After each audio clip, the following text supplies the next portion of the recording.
Welcome, everybody. We're going to share some of our experience with introducing experiential learning techniques in the classroom. We've been working on this for a long time together, so you'll kind of see us completing each other's sentences, maybe. We both like to tell each other we learned everything we know from each other, so I'm not sure how that worked. Well, you can see we have a really diverse group. We certainly don't have experience in teaching in all of your fields, and every field is going to be a little different. So we're going to count on you to help us think about how these things might apply in other settings. I myself have done almost exclusively graduate level teaching. A lot of the things can still be used in other settings. And both of us have worked in training courses in the field using these techniques as well. So we'll just be trying to brainstorm with you about how to learn from each other. But we want to highlight how diverse the group is by, if you could all just stand up.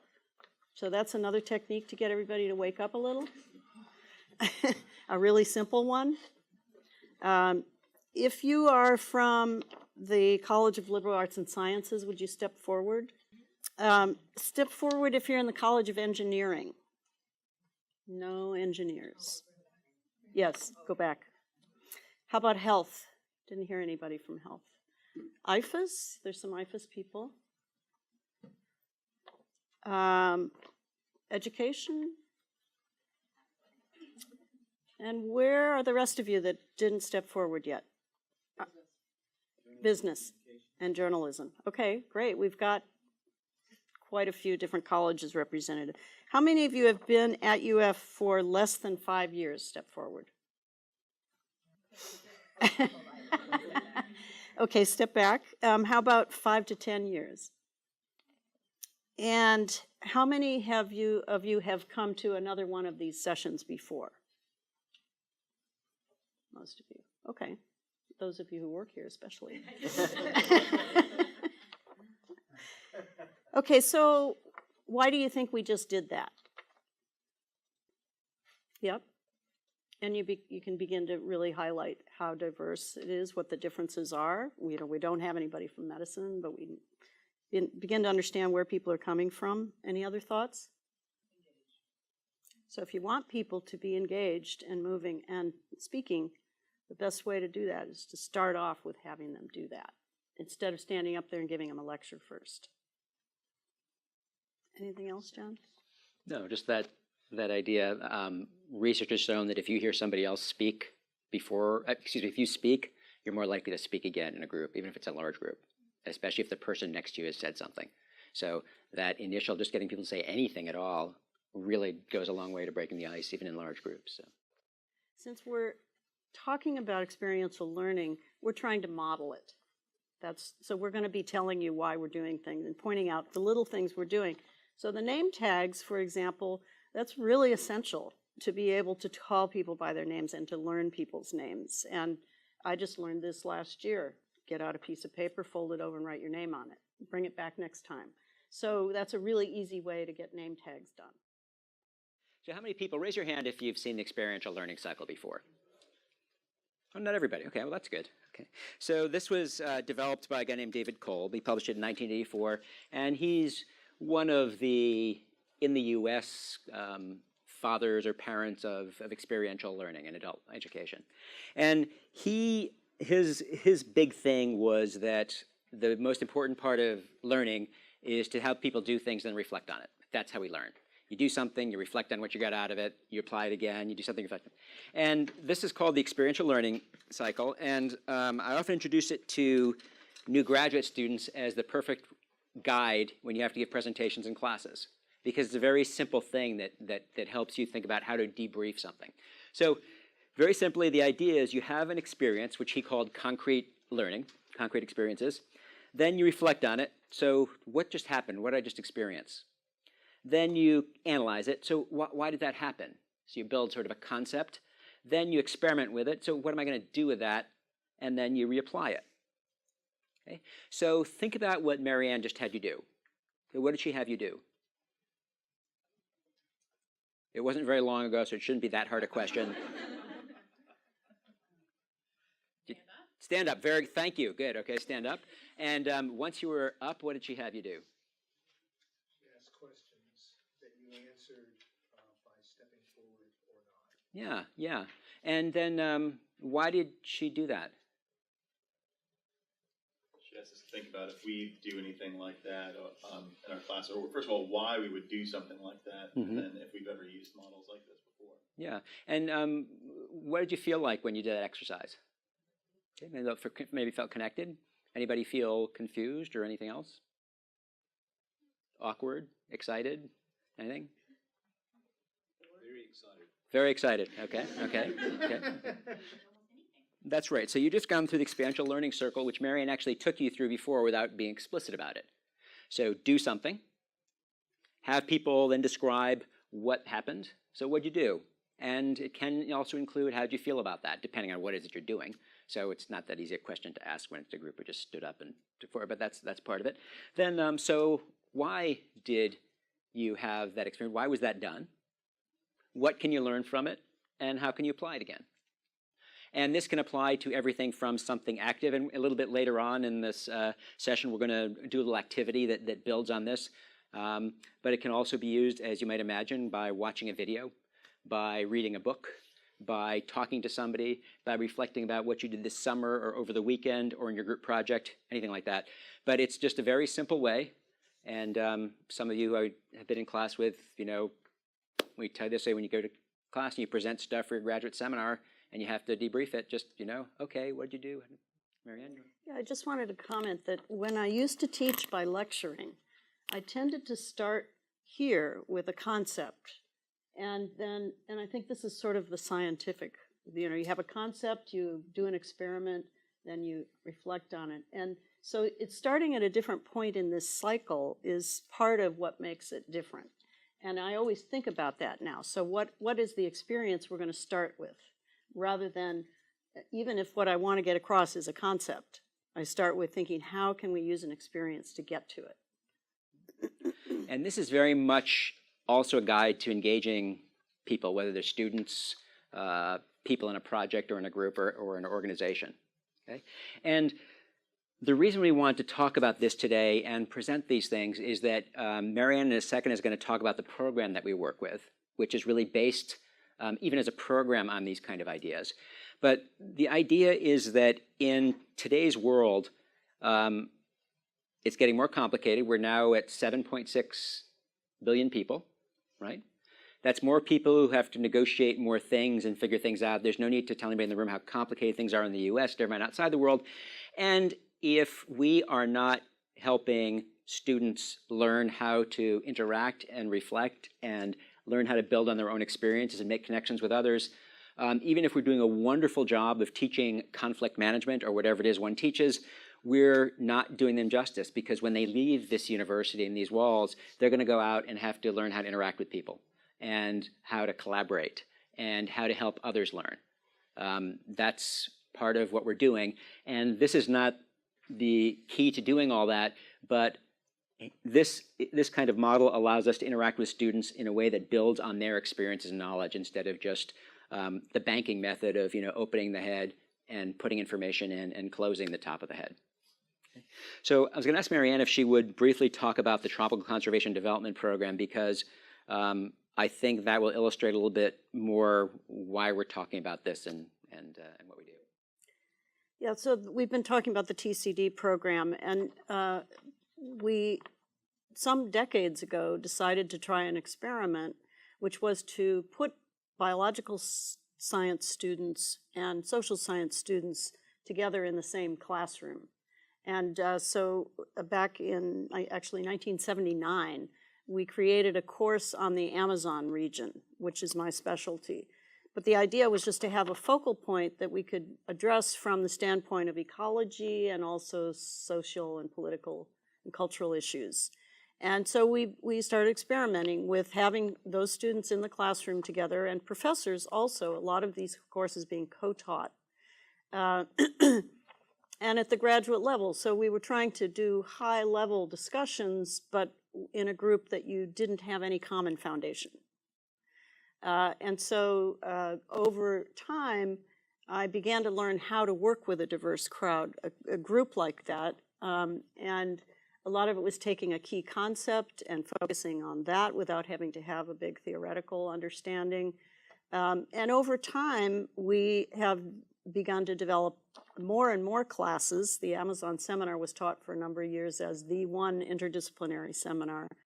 But we began to realize that we needed to have a menu of options like that, and also began to realize how important it was to integrate these kinds of techniques for teaching in order to take advantage of the diversity in the classroom and to get those students engaged with each other. And so this became part of the teaching mandate, in fact, was to build into every class group work, interdisciplinary discussions, and primarily peer learning techniques of many different kinds, because, as John said, these are students who are going to go out and try to make a difference in the world, and they need to have those skills as well as their academic content skills and methods. So that's been built into our program. John teaches courses on facilitation, collaboration, and conflict resolution, and group dynamics, and things like that for our graduate students. And we've also, as I said, done a lot of field courses, so we work a lot in Latin America and involving people from the region in classes with our students. So that's another step toward a really diverse group, where students are in the field having to negotiate with very different kinds of people in their learning process directly. And it's quite amazing. So it's been a long period of learning about this, and we're still learning. So if we go back to this model and build on what Marianne was saying, I'm going to just pick out a few people in the group who we know from the program. So Osvaldo is from Ecuador, and Marlies from Bolivia. So we might be talking about a subject, and we'd follow this by saying, so Osvaldo, we just talked about this case study, for example. How about in Ecuador? How might that work there? Describe it for us, okay? And Marlies, how about in Bolivia? What would that be like? Maybe you two can share and talk about how those two experiences work and what you might learn and how you might apply them again. So we try to do that constantly in the classroom. And again, as Marianne said, we're talking about a graduate program where, in our particular case, we have students from 8 to 10 different countries and 8 to 10 different departments in our classes, which makes that sort of thing fun and perhaps even easier. But anyway, the idea that helping people learn by using the experiential learning cycle as individuals and as groups is sort of fundamental to what we do. And the idea of these different experiences are some of what you listed up here. So that's the theory portion of our session. You have a little handout that has some more resources on it if you wanted to read about it more, but we mostly just wanted to go through some examples. So, and here is where we'd like to pause and ask you what you already know and what you're already doing, your own experiences. So we know that quite a few of you are at least familiar with a lot of these techniques, and you're interested in learning more. Okay, but group projects, icebreakers, case studies, pair sharing, a lot of people know those techniques. Not as many listening teams. That's a term I made up, so that's why you don't know what that is. Fishbowl and team learning. So some of these a little bit less. So we'd like to hear some examples from you of what you're already doing or what your own experiences have been with experiential learning, because we know there's a lot. So we're going to do a little activity that I'm guessing many of you have already experienced in one form or another. It may be new to some of you. But this is just I'm going to say it's fun, but it's a very interesting activity that I use a lot and Marianne has used in classes.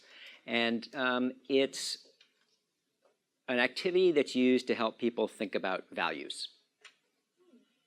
I'll just leave it at that for now. And I'm going to need your help. So you're going to need a pen. And I want you to just flip that paper over so you're on the blank side. Does anybody need a pen? Anybody have one?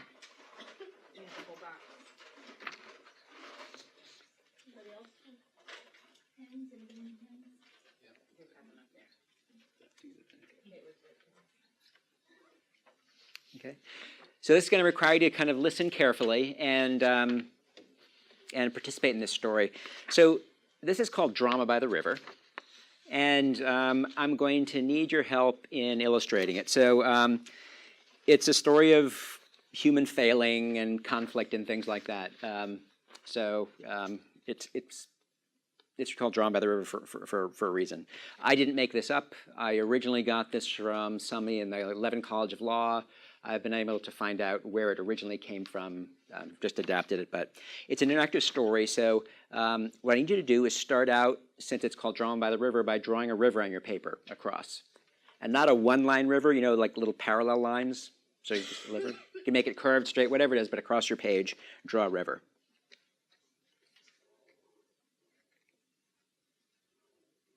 Everybody have their river?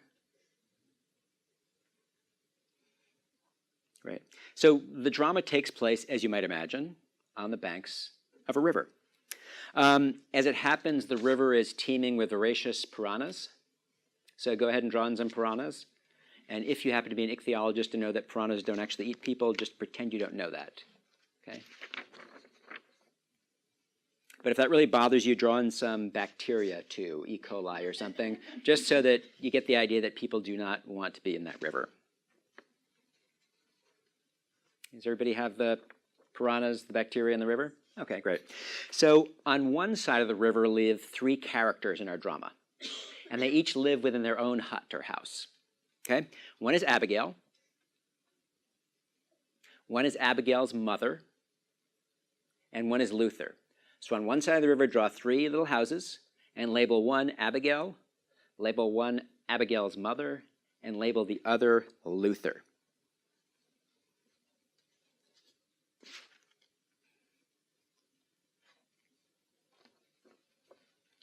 Everybody have the Abigail, Luther, and Abigail's mom? Okay, great. Okay. On the other side of the river lives Fred. So give Fred a hut. And Fred is Abigail's fiance. Then there's a second hut on the other side of the river where Roger lives. So again, each has their own hut, so make sure there are 2 huts. So on one side you have 3 huts, and the other side you have 2 huts. Everybody all set?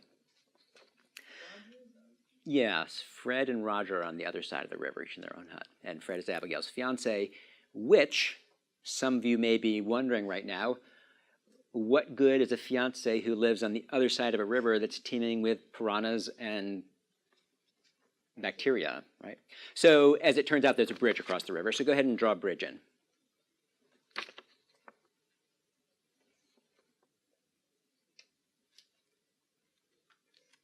Everybody have the bridge? Great. So the scene is set, and as our drama opens, there's a storm. And raging winds, pounding waves, storms, heavy rain, and it washes the bridge away. So go ahead and cross out the bridge.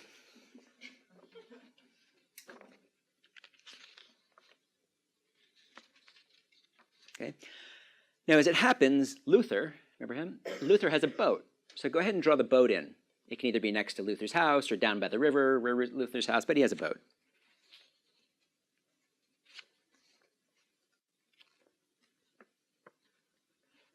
So bridge is out. Abigail goes to Luther and says, Luther, would you row me across the river to see my fiancé Fred? And Luther says he will, but ask her if she'll sleep with him in exchange. Silence in the room. It's terrible. So this is Abigail's dilemma. She really misses Fred, but to sleep with Luther is against her values. She doesn't feel comfortable with that. So she goes next door to her mother's house to ask her mom. So she goes next door, and her mom says, come in. Oh, Abigail, hi, come in. She goes in, she tells her mom the story, and she says, Mom, what should I do? And mom looks at her and goes, I know what I'd do, but you're on your own. So Abigail doesn't know what to do. She's pretty distraught. She's confused, and she's thinking about it, and she doesn't know what to do, and she just realizes she really wants to see Fred, so she goes to Luther and accepts his proposition. And true to his word, Luther rows her across the river, and she's reunited with Fred. So they're really excited to be together. It's a wonderful evening, but late at night, it's dark, and she feels some guilt, and she confesses to what happened. And Fred becomes furious, absolutely furious. And in self-righteous indignation, he throws her out of the house, calls her bad names, says he never wants to see her again. And it's cold, and it's raining, and it's the middle of the night, and this is in the jungle, and at the river, and she doesn't know what to do. You can imagine how distraught she is. With nowhere to go, she goes next door where Roger lives and pounds on the door. And Roger wakes up and, looks out, come on, Abigail, and sits down and gives some tea. What happened? And Abigail tells Roger the story, and Roger becomes infuriated and runs next door and beats the crap out of Fred, leaving him bloody and unconscious on the floor. Okay, that's our story. So what I'd like each of you to do now is to think about the 5 characters in this story. Abigail, her mom, Luther, Fred, and Roger. And I'd like you to flip your paper over, and in the first column, where it says Run 1, I would like you to rank these characters in order of who acted the worst, in your opinion.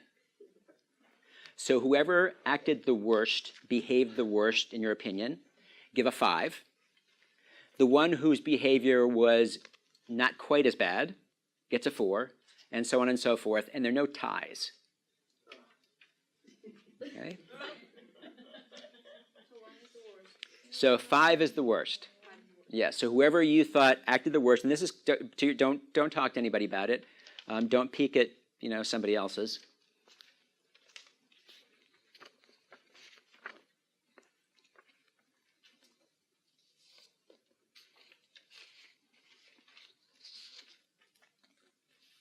Okay.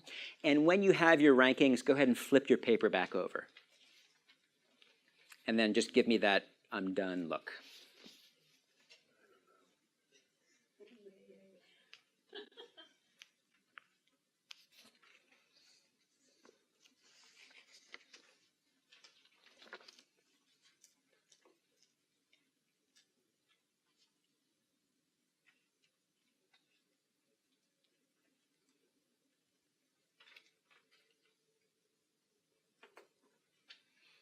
Anybody still working?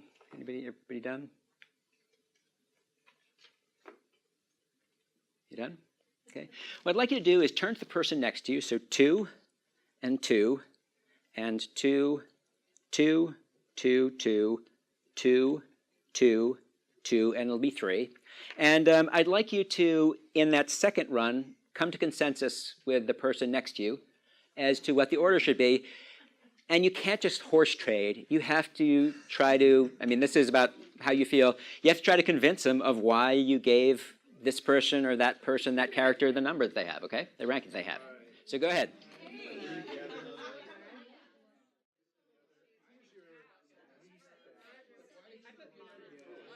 Okay, I'm going to stop everybody.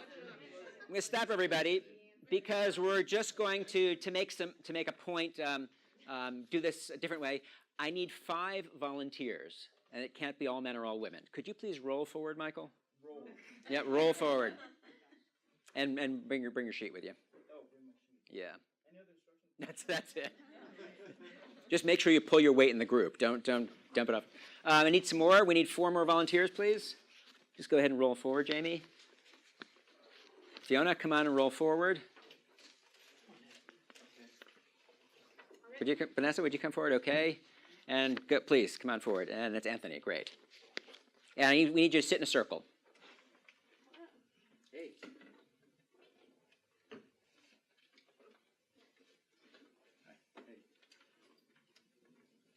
Okay. And do you have your sheet? Make sure you have your sheet. Okay. So we had you get started on that just to give you a feeling for what it's like missing out on the fun. But your task, the real task now, is this is called a fishbowl, is you 5 are going to use run 3 to try to come to consensus. And your job is to roll a little bit closer and listen to them and listen to the arguments they made and how they think about it and watch what goes on. So go ahead, get started. There's plenty of time. No influencing.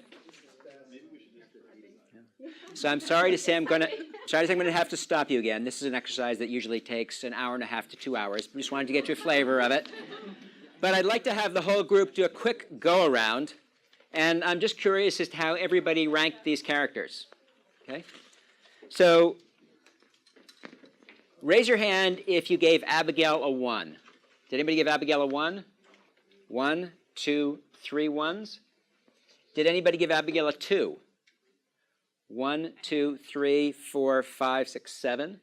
Did anybody give Abigail a 3? 1, 2, 3, 4, 5. How about, did anybody give Abigail a 4? 1, 2, 3, 4. Did anybody give Abigail a 5? Right. How about the mom? Did anybody give the mom a 1?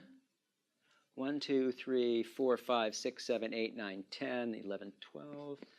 2 for the mom. 1, 2, 3. A 3 for the mom. A 4 for the mom. 1, 2. 5 for 3. Sorry, thank you. 5 for the mom. No 5s. Luther, the boat guy. Did anybody give Luther a 1? Really? Okay. Did anybody give Luther a 2? A 3? 1, 3. Did anybody give Luther a 4? I think, Michael, you did, right? 2. And how many gave Luther a 5? It's the rest, which I don't know how many people are in the room, so let's just say 7. So let's just say they're 13. I think they're about 20 people. How about Fred? Anybody give Fred a 1? Fred a 2? Fred a 3? Fred a 4? And Fred a 5. And there was at least 1. And finally, Roger. Did anybody give Roger a 1? Did I miss one? It's 1. You wrote 5 because it's 5. Oh, it was just 1? Thank you. Did anybody give Roger a 1? Did anybody give Roger a 2? 1, 2, 3, 4, 5, 6, 7. A 3? I think it was 7, but it might be 6. How about a 4? How about a 5? 2. Okay. So you're a relatively homogeneous group. With all due respect, you're kind of the elite of the world. How many people get to go to the university and study? How many get to become faculty members or graduate students? Not very many. You're all highly trained critical thinkers. I'm not making fun of you. I'm serious. That's why you're here. And these numbers are all over the friggin' place. So why is that? Same story. You bring different life experiences. Bring different life experiences. Yeah. So where did your ideas of what was right and wrong come from? Life experiences. Where else? Values and beliefs. And where do those come from? Experiences. What else? Relationships. Religion. Cultures. All sorts of stuff, right? Okay.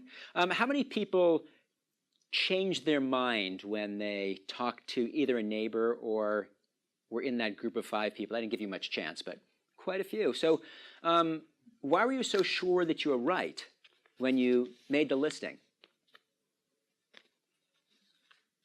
I think for me, when I thought about it in the perspective of I'm not a mother, I'm a daughter, I'm like, you know what? I've never really listened to my mom, and here I'm saying that she would listen to her mom. That's right. That's right. So, Yeah. And only talking to other people about how they saw it maybe allowed you to shift your vision of it a little bit. Okay. I'm going to skip ahead a few questions to get at perhaps the most important part of this before we move on. How old's Abigail? I heard somebody ask in the middle group. 22. Every single one of you, even though I can't read minds, every single one of you had an image of Abigail in your head when I read that story. How old was Luther? 45. What if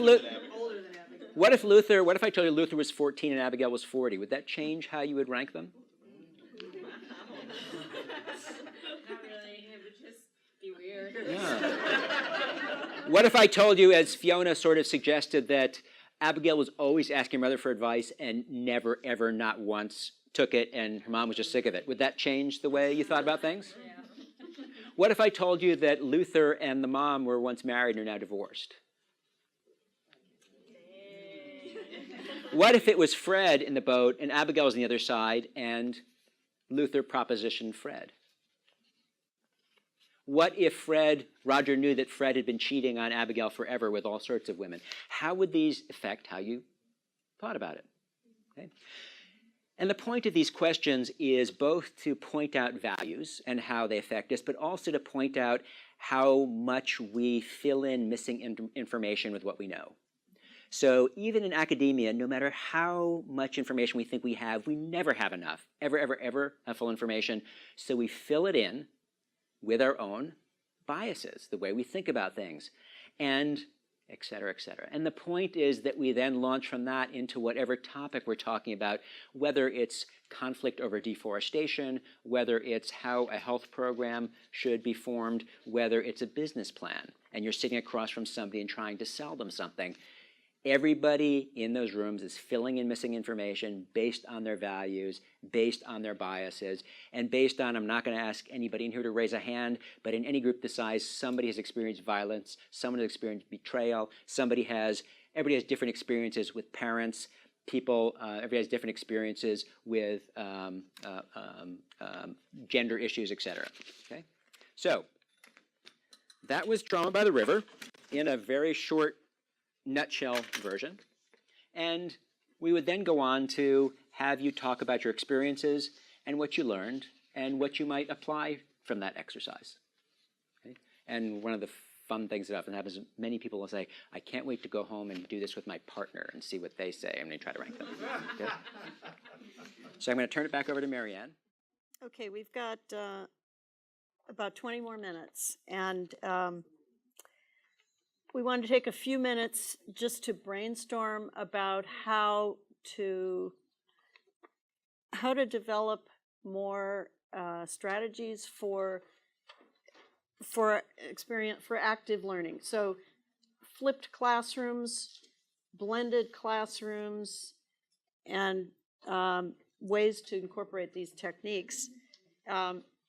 And I want to give you a couple examples, and I just want to hear from all of you about your examples. But so when I used to teach by lecturing, I would start with a conceptual idea and a topic, and I would think about it in terms of delivering material, information. Now I think about what do I want, are the learning goals? So what are the goals? What do I want the students to get out of this? And then how can I set that up in an experiential way? So, and it might involve some lecture as a part of that, but there's so many other ways to do it. So can you give me some examples? I don't know if this counts, but drawing concepts. Okay. Get them to think A about visual, yeah. asking students to draw. So I teach a course on development, economic development, and we have students draw. What is their vision of development? And it's just a different way of thinking about it. And one of the things I did was read up on learning and teaching styles, and there's a lot of literature on a lot of people learn visually. So just lecturing is only one way of teaching. Just to add to that, and I know both of your classes, for homework, you guys would give like YouTube videos to watch or podcasts to listen to, and I find as a student be so much more enrichment every single time I read this article, because I watch a video, I'm like a sponge, I take it all in. I read an article, I get about 30-40% of PhD students. Yeah, so a lot of people, and I love to use very short videos. The shorter the better if they actually show something. And that's where I came up with this idea of listening teams. So giving people an assignment, give them something to watch, but then say, here's your assignment for that. So you can have different groups looking for different things, but have a question in mind, and then people are going to really pay attention to that video. So you can do that with short videos, with podcasts, or all kinds of things. Can you give a more concrete example So I teach courses on the Amazon, for example, and I'll show a short video of an indigenous person talking about their knowledge and with an outsider, and the questions would be maybe something like, what did you see about the relationship between that person and the outsider? What did you learn? How did the indigenous person talk about his home versus the outsider's discourse on his urban home, or those kinds of questions. So you're asking people to notice, well, whatever it is you want them to get out of it. In this case, that would be an exercise to get people to see relationships among stakeholders in a region, for example. I wanted to show another example. When I taught a course on anthropology of development, it was a theory course, and I really hate lecturing about theory. So I had students doing panels on theories. I assigned groups to study, and they would have to come in and give a presentation on that theory. They were so much more interesting than any lecture I would have come up with. And one of the groups came up with this mobile, which I've used all over the place. So this is a political ecology mobile. Political ecology is kind of a theoretical framework for thinking about multiple layers of determination of development issues. And I'm not going to do it because it takes a little bit, but you would have these different layers. So here we've got at the global, we have global institutions, we have global climate, and then we've got other things going on at different levels, like resource use and culture. And putting this thing together, so this is, I've made one that I can take apart and put back together and pack up easily. But the point of this is it's a big mess, right? And what I like about it is they visually see levels, they see movement, and in fact there can be two of these. One is a social system and another one is an ecological system, and you can show different variables at different levels. And so it's not going to teach them everything they need to know about this theory, but it just adds a dimension of something that might stick in their mind. The main features of it being levels and movement, interaction. So, and the other example I wanted to share, thank you. Yeah. This is, we're not going to talk about this, but I wrote up, this is a role play that I created. It's actually based on my daughter's undergraduate thesis experience. She went and did an internship with a community in Ecuador, and I visited her there. And so the people in the role play are people I met. My daughter is one of the people. And I just took, so it's very simple because there's a one-page description which I took from her thesis basically, and then these roles. And this is a role play about a fair trade company that works with indigenous people in the Amazon. And it's a very complex issue because marketing traditional products has a lot of risks involved. There are tensions between the economics of it and the cultural, the spiritual side of it. And all these are represented in these people in this role play. So when the students go through this, they have to make these arguments themselves. And it's very different than reading the case study, doing the case study. So that's another example. And so small groups can be used in a variety of ways. Role plays, a lot of people are familiar with debates, which is another way of getting people to take positions, and that gives you a chance to understand someone else's point of view. It's often interesting to assign people to roles, to positions they don't necessarily agree with, so that they get that opportunity. I also wanted to mention, so we had an example of something I learned about recently called a gallery walk. And started using this last year when I had a really large class. When you came in, I collected a lot of information from you that took 0 class time. So you can have things that are already on the wall as a gallery for people to respond to when they come in, and it doesn't take any class time, and then you can use that later in the class. So that's just a simple. We use a lot of flip charts, which are kind of hokey, and they have some advantages. They can be rolled up and carried with you. You can bring them back easily. You can leave them on the wall. They don't disappear like a PowerPoint slide does when you're finished with it. We've done these on bed sheets that can be rolled up and carried in a rainy place. So there's a lot of versatility to this kind of material. And also it's very good for small groups. Having small groups record what they come up with on these flip charts, put them on the wall, and then share their ideas.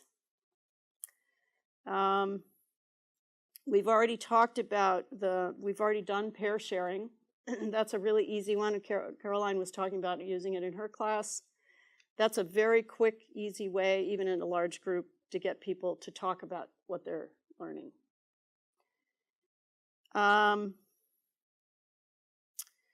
Those are some of my examples, and I'm sure you all have others. So how, in your experience, have you been able to try to, I think of it as creating a disrupted classroom where it's kind of messy looking and people are not just lined up in desks being passive listeners.